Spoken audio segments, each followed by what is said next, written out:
Most AI advice you see online, from big creators to tech giants, is built for the creative world. They show you how to write a blog post, how to draft a catchy email, or brainstorm a marketing campaign. But let's be honest, as sustainability professionals, writing content is usually the last thing on our to-do list. We live in the trenches of data. We are analyzing thousands of pages of regulations. We audit complex supplier reports. We prepare for high-stakes assessments like EcoVadis or CDP. In our world, a creative summary simply isn't enough. We need technical precision. And how would we achieve this precision? This is exactly what we will talk about in this video. So why do we even need a framework? Why can't we just talk to AI?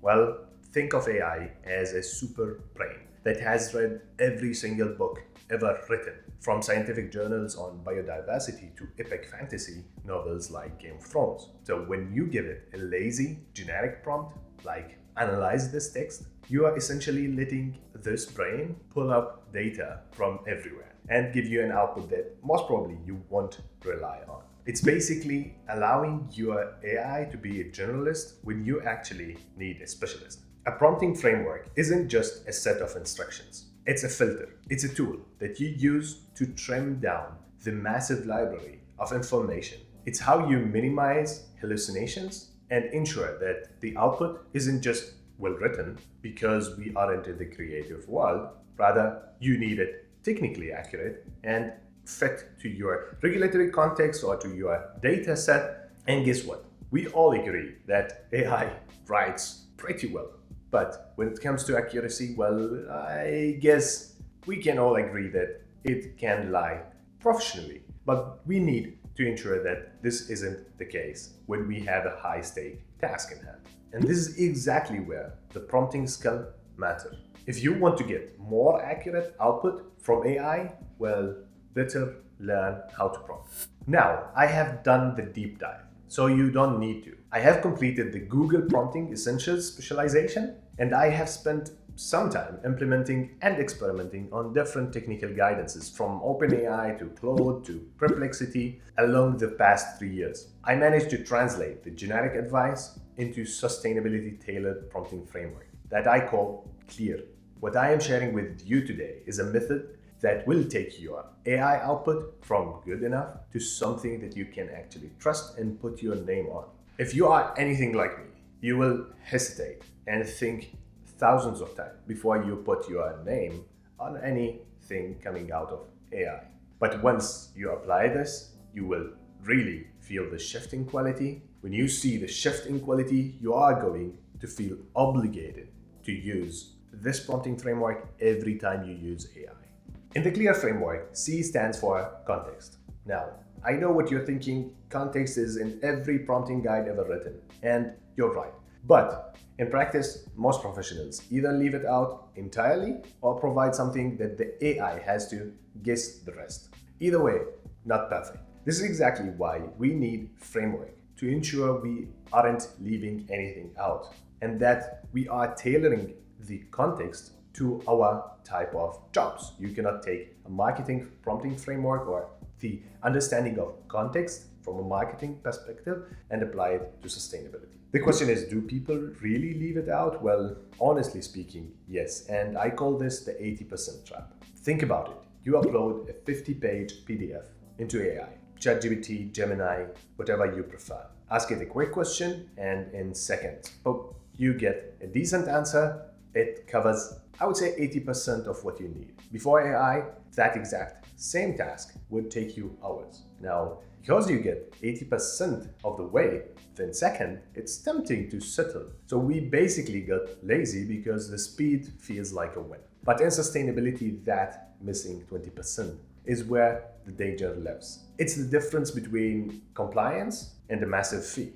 The difference between genuine transparency and accidental greenwashing. To move from 80% to 99%, you have to spend those extra few minutes on the context. So to get out of this trap, your context need to cover 4 specific pillars. Your industry, your company size and information, the specific topic you're interested in, whether it's biodiversity, carbon accounting, social aspects, then your location and operations. Look at the difference. If you ask, what is CSRD? You get a Wikipedia summary. But if you ask, what does CSRD mean for a global textile company operating in the EU with a major value chain in Southern Asia, the AI stops being a generalist and start acting like you are a specialized sustainability consultant.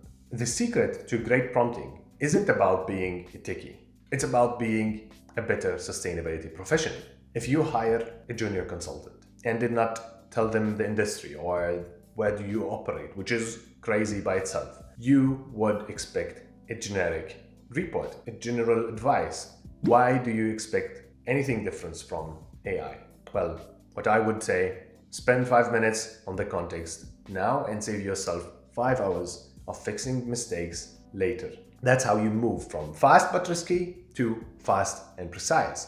Next we have L for lens. Sustainability touches every single corner of a business. One day you're looking at chemical compositions, the next day you're looking at human rights in the supply chain, and the next you're looking after green financing, even if you are an expert. For example, I'm a chemical engineer by trade. So I'm in my comfort zone when we are talking about sustainability in manufacturing, but throw me out this arena, I would be more hesitant to give you an advice. But what I'm trying to say, simply, you cannot master every arena.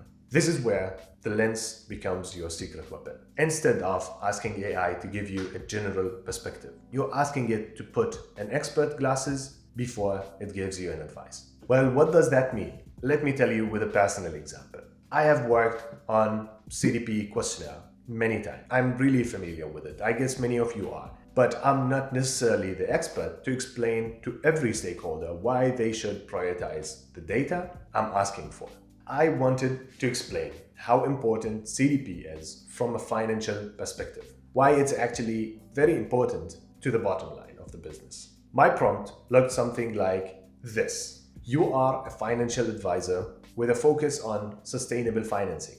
Explain what CDP rating means for our company's cost of capital. Suddenly, the AI isn't giving me a general what is CDP answer or how to fill the CDP form, because I'm not interested in that. It's telling me how a bank or an investor is going to look at our data. You have just basically used the lens to bridge between the engineering knowledge you have and the finance team's knowledge that you need to explain the CDP to those stakeholders. When you provide a lens, you are not asking for information. You are asking for a perspective, a point of view. Try it out the next time you are stuck outside of your core expertise. You will be surprised on how much senior the advice feels and how specific it can get.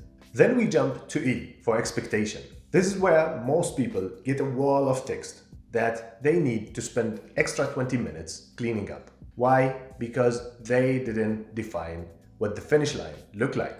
If we take the CSRD example from earlier, I have provided the context, I can provide a lens as well, but it was not really clear what I actually wanted to do. So what I have done is I asked, what does CSRD means to my business? The AI might give me a legal summary, might give me a list of risks, it might give me a regulatory history lesson.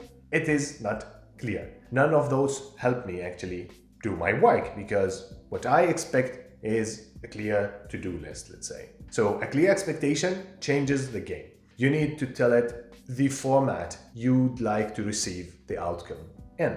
So what I would do is basically to frame the question properly. Give me a high-level action plan in a table format to evaluate if CSRD applies to my business. I can provide full context, what is the business about? I can provide a lens, which is sustainability consultant, let's say. And then I would say, including which department needs to be involved in each step. In this case, I would get a table of actions and departments to be involved. Exactly what I expected. If you do not define the expectation, you might get whatever. And then some people do feel like AI is stupid. Not really, the expectations were not clear. So what happened is that we moved from tell me about this topic to give me a roadmap how to achieve what is required from this regulation or this directive. In sustainability, we don't have time for fluff. We really focus on outcomes. Therefore, when you set expectations, remember, you should think about the deliverables you want. Do you need a table? Do you need a list of bullet points? Do you need a gap analysis? That's exactly what you need to do. You need to describe what done means to you. And it will basically stop this essay kind of response from AI. And you will start getting real results that matters. Now we got to A, from assets. And in our field, this is the most critical step. Remember the library analogy from earlier about the AI reading every book ever written? Without assets, you are letting AI wander into the fiction and blog post selection out there in its brain.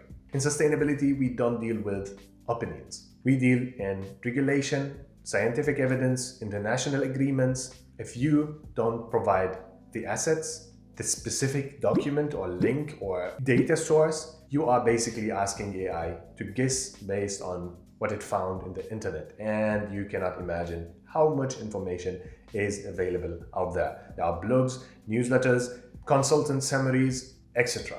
Think about what we do daily. We are checking audit reports against specific code of conduct. We are analyzing supplier questionnaire against scientific evidences and scientific-based targets. If I am evaluating a revised version of the eco-design regulation, I don't want AI to use summaries from random consultants out there. I mean, they might be good, but I don't want that. I want it to use the official EU Commission text. So in your prompt, you better define the asset that you want AI to use. Use only documents I have provided, whether attachment or links. Don't use any out-of-scope resources. Focus only on the provided PDF or link of the regulation.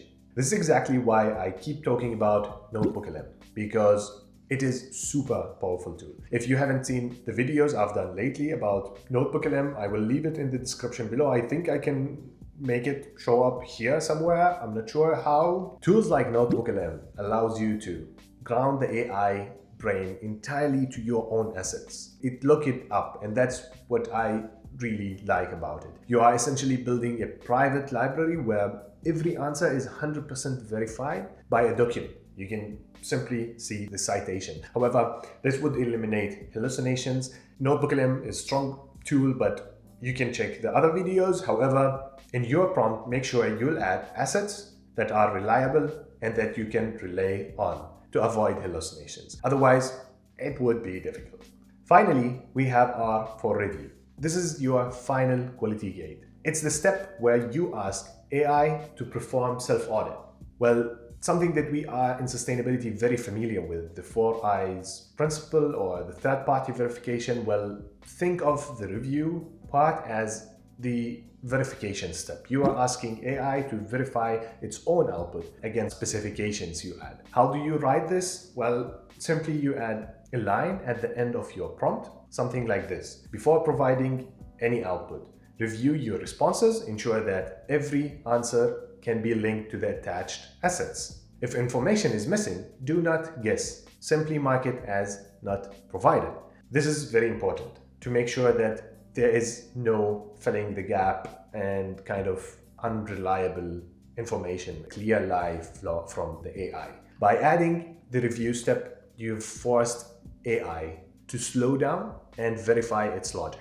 It's the final nudge to take you from 80% output to 99% accuracy that you can literally trust and put your name on. To wrap this up, let's look at what this looks like in practice. Let's take the lazy prompt we had earlier. What is CSRD? Now let's apply the clear framework to the same task. Well, we are a textile global group with more than 1,000 employees in 3 countries, mainly operating in the EU as a market, but with a huge supply chain in Southern Asia.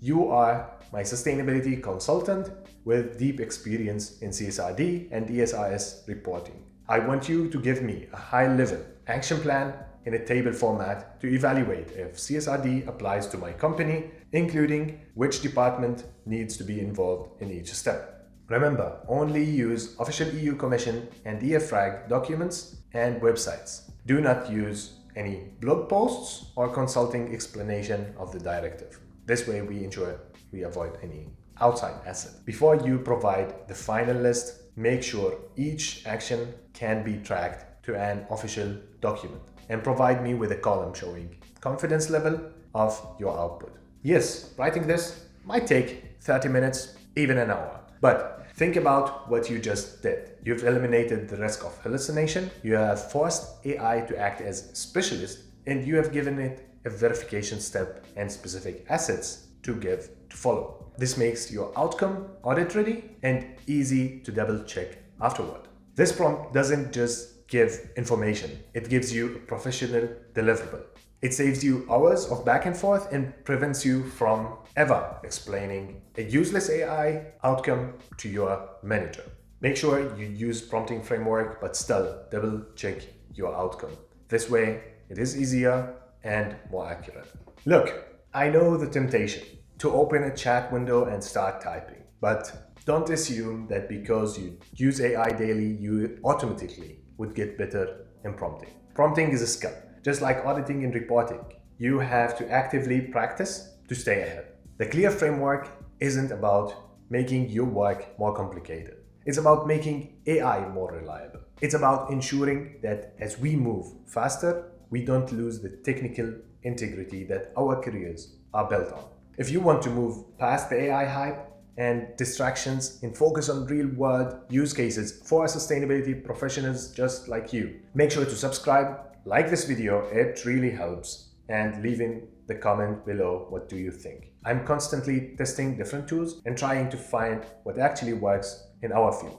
Start using Clear Framework in your next task and let me know what you think in the comments. Does it really take your accuracy up to the 99%?